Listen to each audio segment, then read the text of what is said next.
Hello guys, welcome back to today's live. I am so excited to be with you on the live.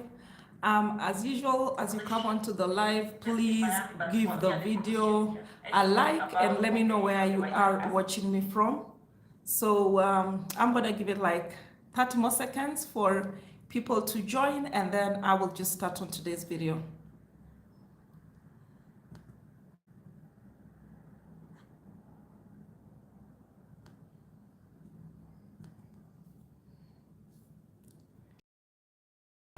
Um, as you can see, today we are talking about Airbnbs. I know it's been a while, but we move. For those who may not know, this is Ivam Tali Finance. Here we talk, the videos are about making money, mostly online. We talk about side hustle opportunities and we also talk about passive income, which means you put a lot of the effort upfront and then you reap from the benefits thereafter. And that's where Airbnb comes in. So today's video was mostly inspired by a video that is currently trending on the Lynn Ngugi show. If you don't know Lynn Ngugi, she is one of the biggest Kenyan YouTubers. And she recently interviewed a lady. Let me show you that video.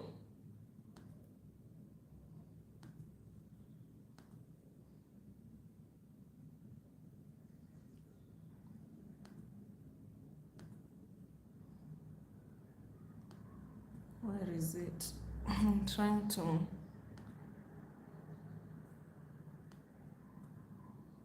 to get the video that we will be reacting to today. So as I was saying, Lynn Ngugi is one of the biggest Kenyan YouTubers, and she interviewed a lady who had an incident in her Airbnb, and that's why I decided today to talk about Airbnb safety. So we won't be playing the video here, but I will link it. I will link the video here.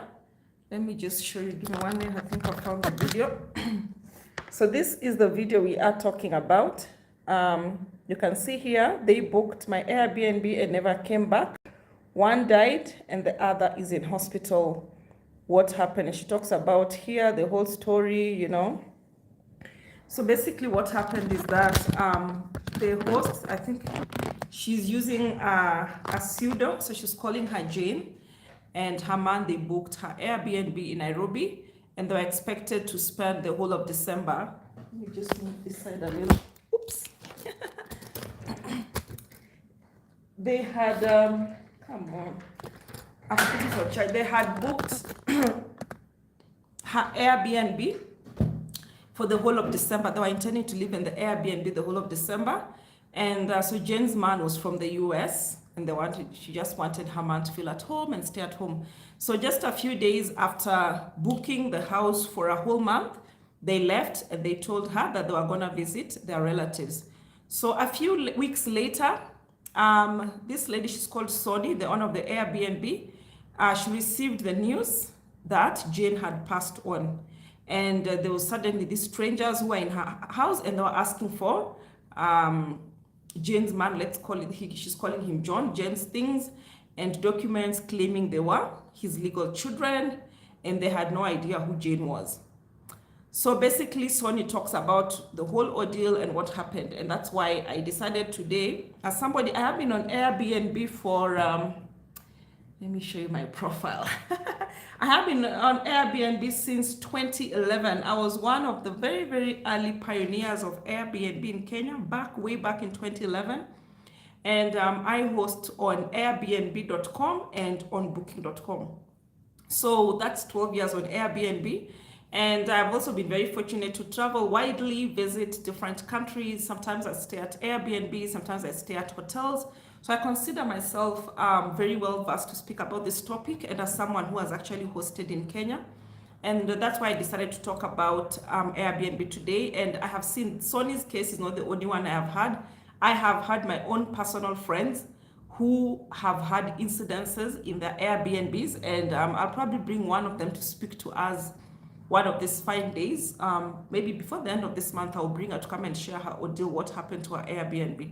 So that's why I decided that this topic is getting out of hand and it's probably time we addressed some of the safety measures that I have seen a lot of hosts on Airbnb take for granted, and especially hosts in Kenya. And guys, please don't crucify me. I am talking based on my experience and what has worked for me for the last 12 years. So number one issue that I have seen on most people, especially in Kenya, is people, they claim they are running Airbnb, but they don't book through the Airbnb platform. So for me, the first safety tip that I apply for myself is all my bookings can only be taken strictly through Airbnb.com. Airbnb has a website. For those who don't know what I'm talking about, I'm just gonna show you. This is Airbnb, yeah? And you can see they have a website, Airbnb.com. This is my profile, yeah? So number one step, all my bookings can only be taken through Airbnb.com. So that means, so I take through Airbnb.com and Booking.com. But let me first talk about Airbnb.com. So I take my bookings through Airbnb.com. So that means you can't send me a message, oh, Eva, you know, blah, blah, blah. You won't find me on Facebook trying to get clients, or you won't find me on WhatsApp groups or those kind of things. It's strictly through Airbnb.com or Booking.com. So why do I insist on Airbnb.com? So number one, in fact, let me just show you so that you see for yourself. So this is the Airbnb Resource Center. You can see new and improved. So this is the number one thing I love about Airbnb is their insurance. They call it Air Cover for Hosts. And let's just take a look at what it covers. So this is what Airbnb hosting covers. So we have here, they have Airbnb damage protection. So you get $3 million damage protection. It used to be 1 million, it's now 3 million. So if anything happens to your items in the house, they can pay you up to $3 million. And then for art and valuables protection, we protect a wider range of fine art, jewelry, and collectibles, which may be repaired or replaced at appraised value if damaged. And then we have auto and boat protection. We cover damage protection for cars, boats, and other watercraft that you park or store at your property. And then here you can see the new protections are in addition to these features already included with Air Cover for Hosts. There is a 24-hour safety line, pet damage protection, deep cleaning reimbursement. So this one basically is they reimburse for extra cleaning services needed after a guest checks out, like professional carpet cleaning. Somebody was smoking in your room, or they poured juice, or their baby was peeing on the floor, whatever. And then there's income loss protection. They reimburse you for lost income if you cancel confirmed Airbnb bookings due to guest damage. And this is basically what you do. You log onto the platform, and here you come and submit your reimbursement request. So that's number one reason why I insist that my bookings happen on Airbnb.com. And then I'll go and talk about Booking.com in a bit. And then the number two reason why I insist on Airbnb.com, and I encourage you to do it, is because of the guest identity verification. So Airbnb has identity verification for everybody who books through the platform. And currently Airbnb is in 25 countries and regions. And basically what they do is every one of the person who gets onto the Airbnb platform, you have to be ID verified. They verify your ID, they verify your phone number, they verify your email address. And in the US, I know if you have an Airbnb in the US, they even do background checks on all guests in the US before their first stay, and check if all booking guests are on certain watch lists or sanction lists, which is something I will get to in a bit. So that is something they do. If you get a guest in the US, they're going to actually make sure they do a guest list. They run down the check and do all that. So, and then number three reason why I prefer to do all the bookings on Airbnb is that Airbnb has a messaging platform.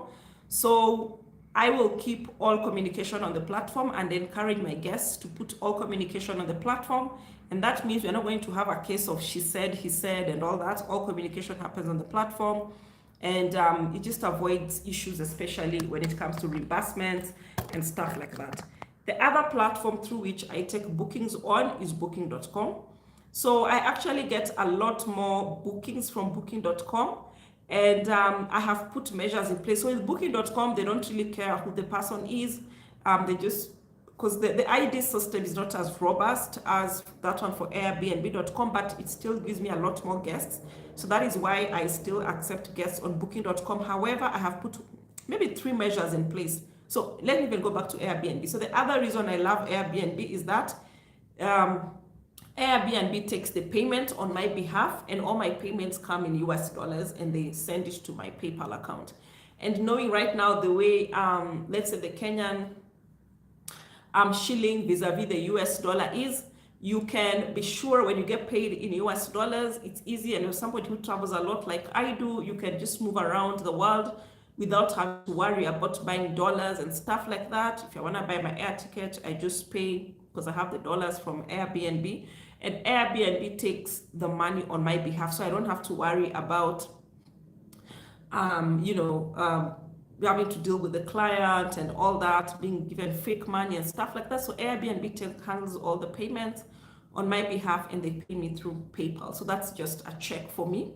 And the fact that you pay by your credit card on Airbnb.com, it means they already know who you are, because they make sure that they are matching and stuff like that. So now let's talk about how I deal with booking.com. So booking.com doesn't take it takes ID, but it's not as robust as Airbnb.com. So that means whenever I get a booking.com client, I have to do my own safety precautions, and that's what I'm going to be talking about. So the first thing that I do when somebody walks into my apartment from booking.com website, of course there'll be the greetings and all that, and then the first thing I do is to register. Exactly the same thing that happens when you walk into a hotel, that's what happens with me. I have an entire registration registration book that I printed. So when the guest comes, they fill in their details with me, so that I know who they are, where they are coming from, where they came, where they are headed to after that, what is their purpose of visit. So just basically what they ask you when you are in a hotel. And I don't care even if you show up at 3 a.m., you're gonna have to go through that. And then one of the things you will notice on the form is that I have a section where I put next of kin.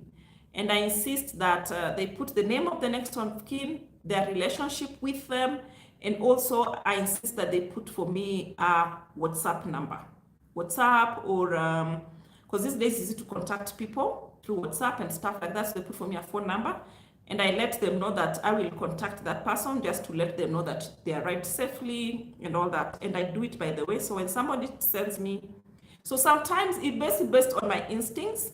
So when somebody has put their next of kin number there, so I have a separate line for the business, and I clearly send a message, hey Eva, this is just to let you know that Joan is at my apartment and she arrived safely, she's settled and all this. So I do that, and then most of the time, 99.9% of the time, they will send me back a message and say, thank you very much, happy to hear that they arrived well. So that is step number 1. Step number 2 is to make sure that I take a picture of your passport or of your ID. So something else I forgot to mention. So on Airbnb, something else that I do, I have put in my terms and conditions that if you are a local, if you're booking, like if you're based in Kenya, then please contact me before you make your booking, or please let me know before you make your booking. And the reason I do that is because I know most of the people, let's say if I'm in Nairobi and I book an Airbnb in Nairobi, most of the time is because of sherehe. And I do not want cases of sherehe. So I let the people know that if you're a local guest, you must let me know that I am a local guest, so that I know how to deal with the person, so that I don't want cases, people are doing sherehe in your apartment, and then they drank, they fell over the balcony, they did what? That is something else that I make sure, because Airbnb doesn't allow discrimination against guests. So to avoid that issue, I have just put it there that let me know if you are a local guest. And just so that I know, I put extra precautions when I know that you're coming as an extra guest. I will make sure I let the caretaker know. I will let my neighbor who is, because the apartment the two Airbnb apartments are away from where I live. So I also let the caretaker know, hapa, there's a possibility of sherehe. I let my neighbor know I have local guests coming here. So in case you hear anything, please just let me know. So just to make, you know, extra precautions. And I know some of you will come for me in the comments, or discrimination. It's my apartment, I do what I want with it. Anyway, so that's something that I do. So something else I do for the booking.com clients, I take their IDs copy or their passport copies. And I also saw my apartment Airbnb booking site that maximum guests is 4. So when you're booking, so I charge, like the entire apartment, I charge 10,000. But if you're coming one guest, you pay 7,500. If you're 2 guests, you pay 9,000. And then if you're 4 guests, you pay 10,000. So when you are booking, you have to tell me how many of you are coming. So if, let's say, you booked the apartment and you said there is 1 person coming, you're only going to find 1 room open, and only maximum of 1 person is allowed in the room. And I made it very clear. It's on the website, and I'll also repeat and tell you, okay, since you're the only one who has booked this apartment, then you're the only one who's allowed to come here. I don't allow guests, and I've put it very clear, I do not allow guests into the apartment. If you want guests to come in, then you have to adjust the booking, and I have to take their IDs as well when you come in. And so fortunately also, where the apartments are, the security guard will not let you in until I inform him. So I'll make sure to know how many are they.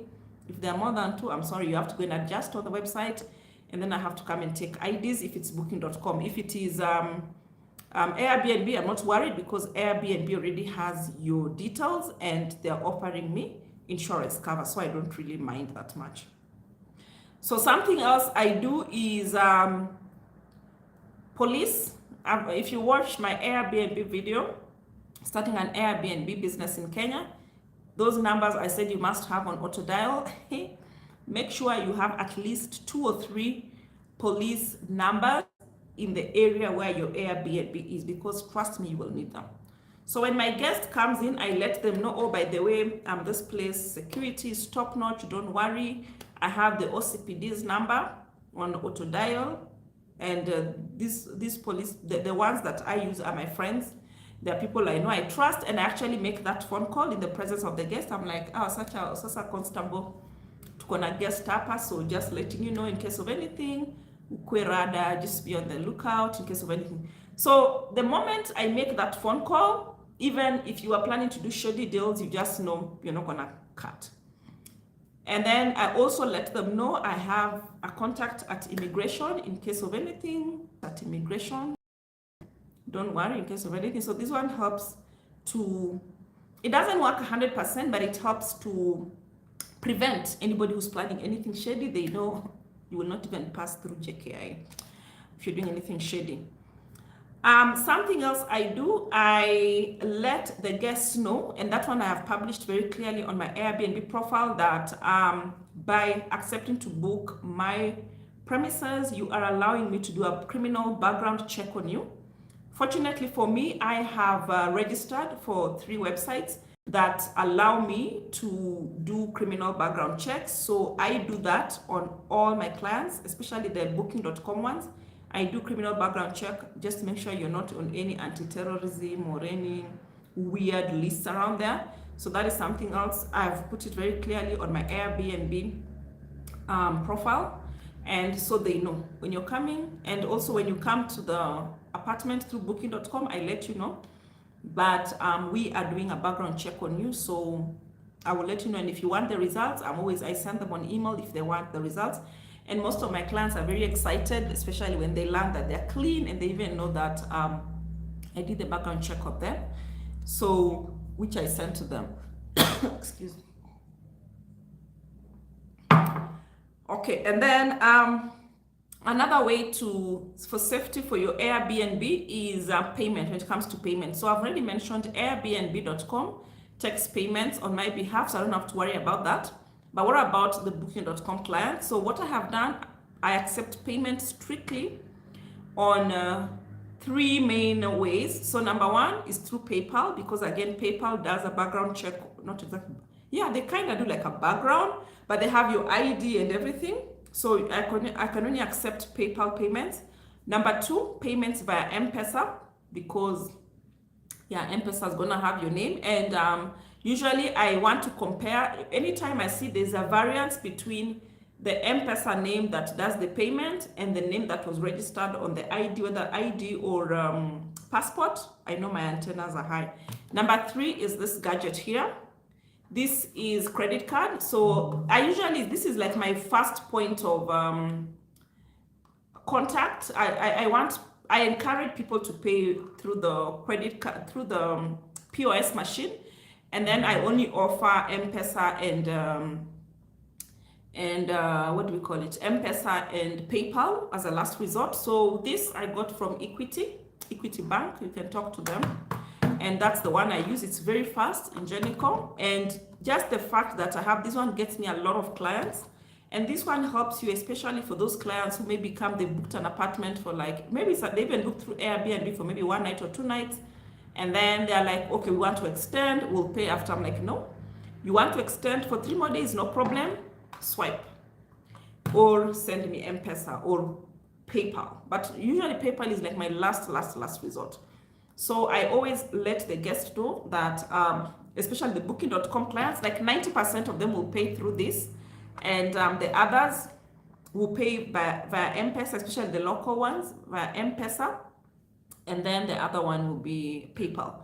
And this one has helped me a lot to weed those clients. I know I've had cases where I have to decline, especially the booking.com clients. Actually, the booking.com clients, somebody comes and they insist on paying in cash. I'm like, no. If you insist on paying in cash, I'm like, so fortunately, my neighbor has an Mpesa shop. So I have the, what do we call it? I have the pay bill. I don't know what they call it, that number. So I'm like, you can deposit in this number. And if where I'm finding it, somebody is not willing to cooperate, I'm like, no, I would rather not take that money because I need to protect myself. And then I think I've covered most of the things that you have to do. So, but last but not least, I think the greatest safety measure for your Airbnb is to listen to your gut, because a good portion of the time, if your gut tells you that this client is questionable, most probably they are. So a lot of times I've listened to my guts, and maybe I've lost money through it, but that's fine. Better safe than sorry. So those are just a few of the safety tips you can apply for your Airbnb. But most of all, guys, especially if you are running Airbnb or you're looking to run Airbnb, guys, please avoid this business of just looking for people on Facebook and WhatsApp and where. Go and set up your business on Airbnb.com or Booking.com. And even as you look for your clients through Facebook and word of mouth and whatever, please send them the link to book your apartment. Trust me, I know Airbnb takes a percentage of your costs. Booking.com also takes about 15%, but trust me, you are much safer with the 85% left than trying to get 100% and then you're gonna lose it. One of my friends recently had her Airbnb. She has like her Airbnb. So for me, what I do, my Airbnb, you cannot stay like different parties. Like if Eva has booked even just one room, I do not accept another guest to take the other room. It's one person at a time. Even if you're just staying in one room, one guest, even if the other room is still open, I will not take up another guest. But my friend, she keeps she has like a big house. I think it has 4 bedrooms, so she sublets the different rooms on for different clients. And she actually got robbed the other day, and I'm gonna invite her here to the channel to tell us her story. But I would encourage you guys. I've still never understood why people don't register their apartments or their houses or their homes on the Airbnb.com platform or the Booking.com platform. I don't understand. They're probably trying to save the 10% charge or 15%, but trust me, I hope this story that Lynn Ngugi shared brings to light some of the challenges of going that route. And the first safety measure I would encourage for you is please go the Airbnb platform route or excuse me, or the Booking.com route, and try to push your sales through the Booking.com. Trust me, it will work in your favor. You might lose that 15%, but trust me, for what you get in return, it is all worth it. I have been doing Airbnb since 2011, and fortunately for me, I have never had any incidences. I can only just thank God. But also, I think it's also good to do the kind of measures that I put in place. And I wish you all the best. If you are yet to start your Airbnb business, please watch the other videos in the series. And I wish you all the best. Let me know in the comment section below what has been your experience with Airbnb, and what safety measures have you put in place just to make sure that you as the host are safe and also your guest is safe. Bye guys. See you on the next one.